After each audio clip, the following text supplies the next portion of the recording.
Hey guys, এখন বকখালি, আমাদের বকখালি মানে আমার বাড়ি এমনিতে নামখানা, আর বকখালি আমাদের কিছুটা দূর। তারপরে আমরা এসেছি এখন টোটালি বলতে গেলে একদম সূর্য দেখেছো কোথায় আছে, সূর্যাস্ত হতে যায় প্রায়। এটা আমার জীবনের ফার্স্ট ব্লগ। বকখালিটা তোমরা কেমন আপাতত জানো, লোকালিটি যারা তারা ভালো করে জানো কেমন ব্লক বকখালিটা।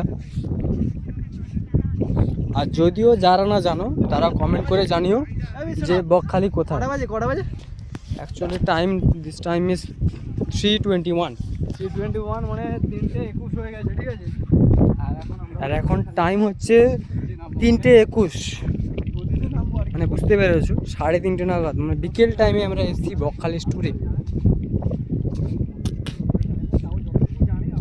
পুরো স্পট হচ্ছে এখন বালিয়াড়া, মানে বালি, যেটা টোটালি বলতে গেলে নদী এলাকা। তো সেইখানে আমরা এসেছি এখন। স্পট এলাকা খুব ভালো এবং খুব খারাপ, সত্যি কথা বলতে গেলে। আর কিছু বলার নেই, যারা বকখালিতে খুব এসেছো, খুব জেনেছো বকখালিটাকে ভালো করে, তারা জানো খুব ভালো করে যে বকখালিটা কীরকম।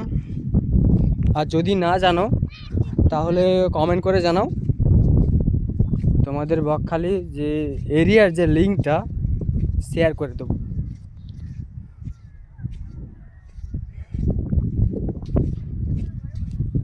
সত্যি কথা বলতে গেলে বকখালিতে দেখার মতন কিছু নেই, আছে বলতে শুধুমাত্র বালি আর সমুদ্র, যেটা শ্রীলঙ্কার সাথে মিশেছে ওই সমুদ্রটা, আর কিছু নেই।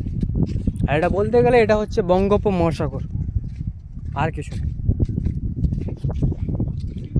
তো আর কিছু বেশি কিছু বলবো না,